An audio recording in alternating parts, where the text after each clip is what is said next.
Then you move on to the DSM definition, and it's false belief based on incorrect information that they refuse to change when the correct information is presented to them. And again, same situation. Belief in God is a false belief based on incorrect information that has been fed to you through your society or because you don't know enough about science or whatever. And when you present the information to them that counters that belief, they don't hear you. So I think that we're pretty much meeting the criteria there. And what I found on Wikipedia is the Wikipedia article for delusion.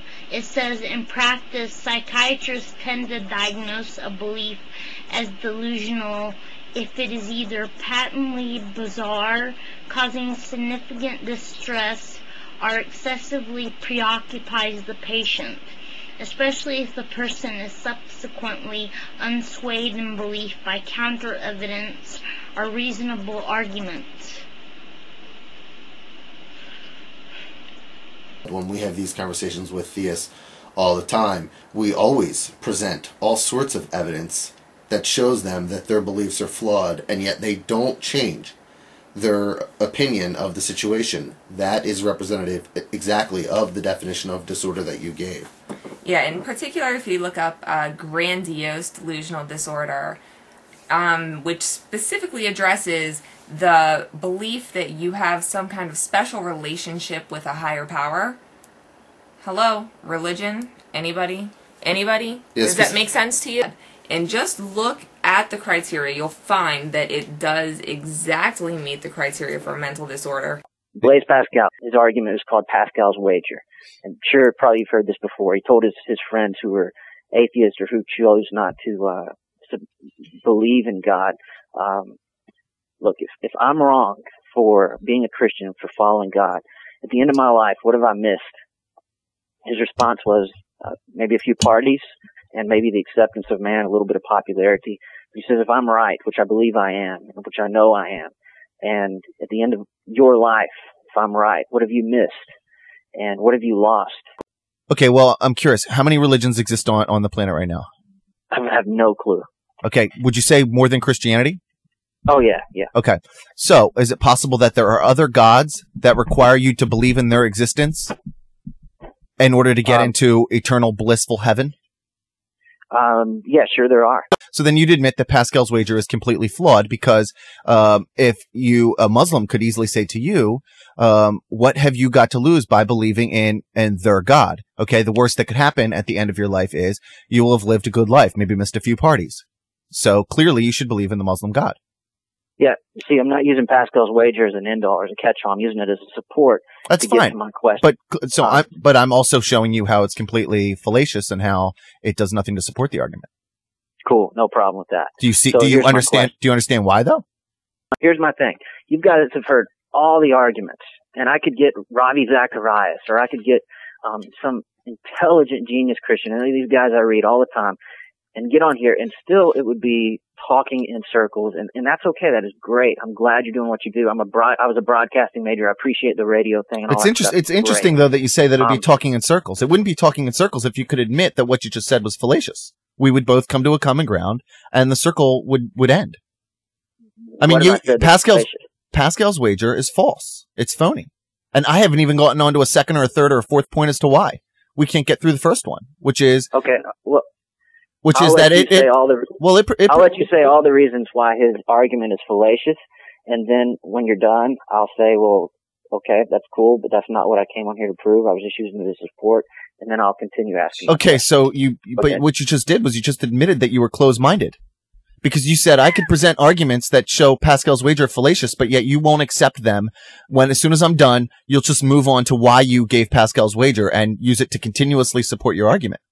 Closed mind is an interesting statement to make, because generally what happens in our culture today is whenever someone gives a viewpoint that another person does not agree with and the other person chooses not to accept, then what happens? they're called closed-minded. No. That's great. No. I can accept that. No. Christianity's always That's been not called true. closed-minded. That's not true. Okay, no. Jesus Christ said, I am the way to the Father. No man gets to the Father but by me. To many people, that's closed-minded. That's okay. No. A closed-minded person says that they can't be wrong. Okay, that's basically in essence what you said. All right, no, that's I never different. said I can't be wrong. I'm saying that God cannot be wrong. Okay, well, but you're claiming you're claiming that God exists. You're claiming with absolute affirmity that something you're stating is absolutely correct. In order for you to be able to admit that you're open-minded, you must be able to accept the possibility that you could be wrong and that you're willing to change your position when enough evidence presents itself. I basically told you I'm willing to give you enough evidence to present to you how your position is wrong. You in turn said that when I was done doing that, you would not accept my position and you would go on to show me why you still hold your position to be true, even though I've completely demolished it.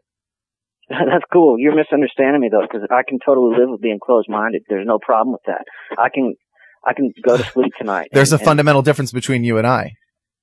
Even if I believe, you see, when I did believe in a God, I was open-minded. That's why I was able to accept the possibility that I was wrong when it happened, when I realized that I was wrong. As a closed-minded person, you're right. I would continuously believe in whatever I hold to be true, even when enough evidence presents itself to show otherwise. I'll give you another illustration that just comes from where I'm thinking. And all right, so we're going to get off of Pascal's Wager and how I can prove it fallacious. So let's go ahead and move on. Okay, I'll tell you what. Just go on with that. No. We'll just get off it because I'm basically, you're telling me ahead of time that I'm going to be talking to a wall. You're telling me ahead of time that even if I proved it wrong, you would not accept it. Yeah, I am. I'm telling you that there's nothing you can say to change my mind. And you are demonstrating for me the reason why I have this radio show. You're demonstrating to me the irrationality of theism and what it does to the human mind. It's putting you in a position where you are unable to accept the reality of something, even when the evidence to the reality of that issue presents itself. That's cool, man. I'm glad to be an exhibit on your show, man. Okay. I'm proud. Okay, I'll tell you, man. Go ahead. Feel free to move on. My guys are going to have questions in a few minutes, but go ahead. Feel free to move on to your next point. That everybody has the law of God written on their hearts, that their own conscience testifies to them about the Word of God. Now, if you see that as closed-minded, if you see that as just typical Southern Baptist, I don't think we need to address closed-minded anymore. You've already admitted to being closed-minded. That's cool. You shouldn't be okay with that. You know, even if it's not a disorder, you shouldn't be okay with being wrong. And there are plenty of people out there that can show that all of the arguments for God are flawed. And so, starting tomorrow, what do you say, folks? We just all give it up? I don't know. Let's do it, huh? Tomorrow can be the last day that this planet has to live with this silly, old, archaic belief system. Tomorrow. Let's get it on the front page of every newspaper in the world. It's over. Religion has died. Nobody can defend it.